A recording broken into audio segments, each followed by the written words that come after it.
So basically, Joe Biden made his regional MMA debut in 1972. He kept working his way up until he was one of the best prospects in the sport. He would eventually make his first UFC appearance, cornering Barack Obama, who would become UFC champion and had one defense of his belt.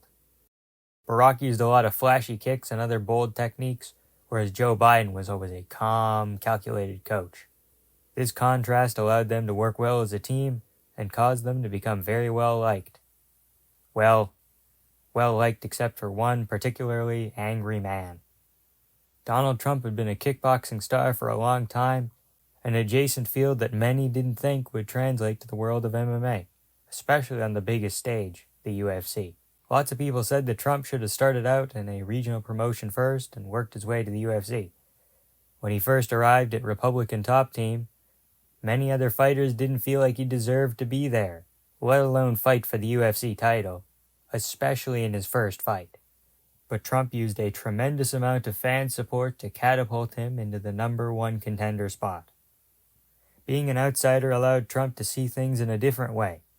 Coming from kickboxing, Trump didn't even try to change his style to fit the MMA mold. He didn't work on his takedown defense or clinch. His game plan stayed the same. All offense, all of the time. Democratic Kickboxing Academy needed their own challenger to fight against Donald Trump. If they were going to beat him, their chosen fighter would have to be a good stylistic matchup. Trained by her husband and Democratic Kickboxing Academy, Hillary Clinton was the nominee and contender to face Donald Trump. Becoming the first woman to compete for a UFC World Championship gave her a lot of support. But despite her best efforts, Trump still won in the first intergender fight of all time. He used superior trash talk to sway fans and get into the head of Hillary Clinton, causing her to make silly mistakes and bad decisions. I don't know who created Pokemon Go, but I'm trying to figure out how we get them to have Pokemon go to the polls. After a long Trump title reign with a lot of controversy, it was time for Trump to finally defend his belt again. Democratic Kickboxing Academy decided to counter Trump with a man with lots of experience, Joe Biden. Despite his age and apparent lack of mobility, Joe Biden navigated the aggressive tactics of Trump using his precision and timing. As Trump overcommitted, Joe Biden kept hitting him with a right cross, reminiscent of the notorious gang leader Corn Pop. He did this all night and won a close but clear decision. After the fight, Trump claimed that the decision was a robbery and a clear sign of corruption within the commission. Trump specifically blamed Chris Lee for the most egregious scorecard.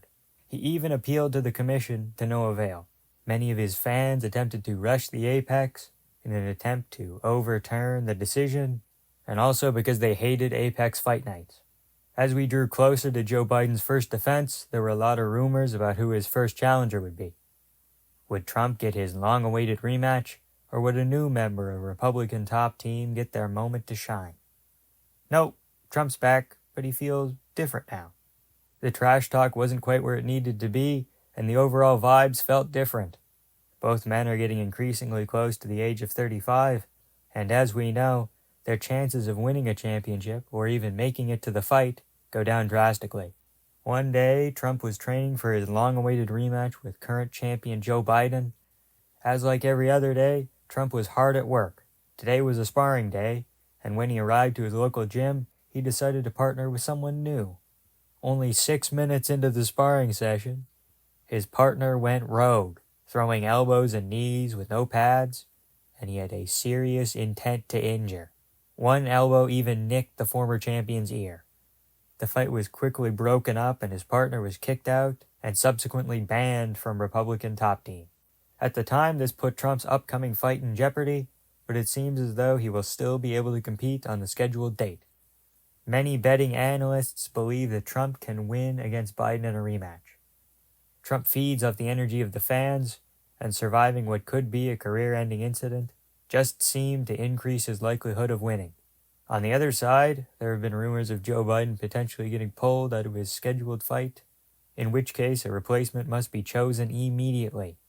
In a contest proceeding over the UFC Interim Championship, I'd have to say that a younger Democratic Kickboxing Academy fighter would still struggle to get the win. Trump is a minus 2,000 favorite, and that's going to be hard to beat, ladies and gentlemen. Breaking news! In an attempt to make me have to rewrite this script again, Joe Biden has pulled out of his fight at UFC 309. Despite being just about as hated as Bilal Muhammad, if not more, Kamala Harris seems to be the most likely candidate to replace him. That would make this election the first intergender and interracial fight of all time. Thanks for watching. I hope I was able to add some levity to an otherwise pretty crazy situation. Like, comment civilly, and subscribe for more MMA content. And have a good time.